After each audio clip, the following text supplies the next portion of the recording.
Seorang ibu di Bandung menulis surat untuk Ki Candy. Dia bercerita bagaimana sebuah buku yang luar biasa mampu mempengaruhi anaknya, seorang pecandu narkoba, untuk bangkit dan kemudian sembuh. Bagaimana buku itu dan apa isi buku itu? Tapi kita simak dulu cerita tentang surat dari sang ibu. Ini dia cuplikannya.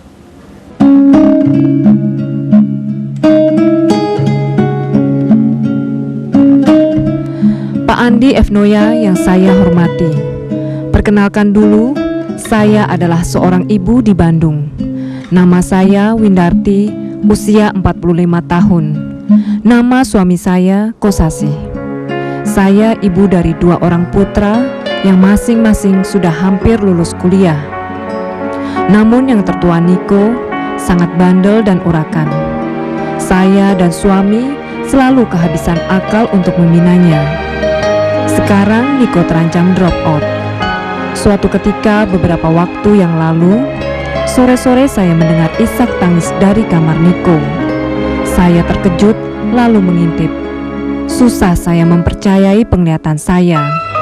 Niko yang kasar dan keras kepala menangis karena membaca sebuah buku. Hari-hari berikutnya, Niko sangat tekun menghabiskan membaca buku itu. Dan beberapa kali kudengar isakan dari kamar Niko. Selanjutnya keajaiban terjadi pada Niko, putra tertua saya itu. Ia membaca buku itu berkali-kali dan ia kembali menekuni skripsinya yang telah ia tinggalkan hampir setahun. Niko mendadak menjadi anak baik gara-gara sebuah novel. Saya sempat tergetar waktu Niko bilang kali ini ia bertekad menuntaskan rehab ketergantungan obatnya. Rehab ini berkali-kali gagal sampai keluarga kami putus asa. Apakah sampai sekuat itu pengaruh sebuah buku? Saya tak sanggup berkata apa-apa. Saya tidak mencuci, tidak memasak. Sehari-hari saya hanya menangis.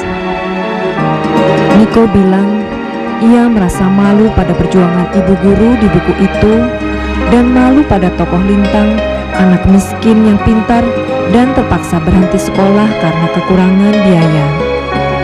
Niko menjadi anak baik karena sebuah novel. Novel itu adalah Laskar Pelangi. Salam kami sekeluarga, Kosasih dari Bandung.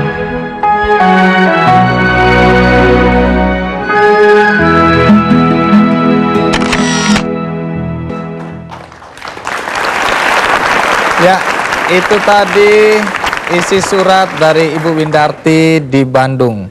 Di sini sudah ada Siska dan Feby, 2 pembaca buku Laskar Pelangi yang juga mengaku terinspirasi atau tergugah oleh buku tersebut. Nah, kalau Siska mengaku bahwa sesudah membaca Laskar Pelangi ini, kemudian ada perubahan dalam sikap, dalam hidup. Apa sih yang terjadi waktu itu? Jadi kan itu menceritakan perjuangan 10 anak itu ya, Laskar Pelangi, yang sekolah tuh demikian susah gitu. Jadi membuat saya ingat, saya mungkin selama ini sering mengasihani diri gitu ya. Jadi aduh apa-apa kok susah gitu kan. Terus tiba-tiba melihat bahwa banyak sekali orang yang untuk sekolah aja sampai naik sepeda 40 km melewati tantangannya sedemikian rupa. Kemudian guru yang ngajarnya hanya dibayar beras 15 kilo itu pun nggak selalu tiap bulan datang. Masih banyak orang yang memiliki demikian banyak kesulitan tapi mereka tetap punya semangat juang yang tinggi gitu. Jadi alangkah piciknya kalau misalnya saya cuman nyari kerjaan nggak dapat terus jadi putus harapan gitu ya. Banyak sekali yang dialami orang yang jauh lebih berat dari kita. Iya, gitu. Berarti Anda sedang bercerita tentang salah satu tokoh di situ namanya Lintang ya, yang bersepeda 40 km pulang pergi berarti 80 km setiap hari dengan sepeda butut yang rantainya suka putus. Iya, betul. Dan untuk mencapai sekolah, Lintang ini harus menyeberang sungai yang ada buayanya.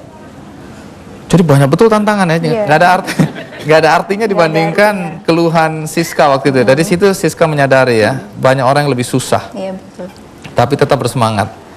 Kalau Feby, Nah, Feby ini juga terinspirasi oleh buku Laskar Pelangi ini ya. Apa yang mengilhami Feby di sini? Saya berpikir ke pendidikannya gitu loh. Apa yang Feby Mungkin lakukan? saya nggak bisa berbuat besar dulu gitu, harus jadi guru atau gimana gitu. Saya cuman ingin membagi, karena saya suka baca, saya ingin berbagi dengan yang lain, dengan anak-anak yang lain. Mungkin saya bercita-cita ingin mempunyai perpustakaan. Ya mungkin waktu itu sempat ada kegiatan kita ngumpulin buku-buku, terus kita kasih ke sekolah-sekolah kecil lah di pinggiran kota Bogor gitu. Mungkin dari yang kecil dulu saya ingin membagikan semangat untuk berjuang gitu. Apa namanya, mimpi-mimpi seperti bukunya Andrea Hirata. Nah, ngomong kalau Siska nemu buku ini di mana? Dipinjemin sama teman sekamar. Jadi karena dia tahu saya suka baca, terus malam-malam dia udah bingung gitu mau ngapain ya, terus katanya, "Sis, udah baca aja tuh, ada buku." Dipinjemin, dia juga dipinjemin juga. Kayaknya sih bagus. Terus udah saya baca, tengah malam gitu dia bangun mau ke kamar mandi. "Lu kenapa?" Udah nangis, udah apa nggak jelas gitu. Jadi Baca buku ini iya, nangis? nggak berhenti sampai selesai gitu. Kalau Feby? Kalau saya dari Bagaimana cerita bisa baca buku ini? sebuah milis cinta buku. Jadi dalam beberapa minggu itu diulas terus Laskar Pelangi, kehebatannya ininya, cerita Andrea Hirata. Jadi saya tertarik di buku apa sih gitu. Sebenarnya awalnya agak-agak gimana gitu dengan buku ini, kok heboh banget, jangan-jangan gimana gitu. Ternyata pas dibaca nggak bisa berhenti. Ikutan nangis juga sih. Buku ini merugikan banyak orang nih. Udah bayar mahal nangis pula kan? Tapi banyak ketawanya juga. Banyak Banyak ketawa. ketawanya. Banyak adegan lucu di sini Iya, dan tengah juga malam. adegan yang menyentuh hati ya. Iya. Baik Siska, Feby terima kasih udah mau datang di acara Kikendi untuk berbagi pengalaman mengenai buku Laskar Pelangi ya. Dan siapakah sebenarnya penulis buku Laskar Pelangi ini? Pastikan Anda masih bersama saya di Kikendi. Manusia hidupnya tidak diselamatkan oleh pendidikan, tapi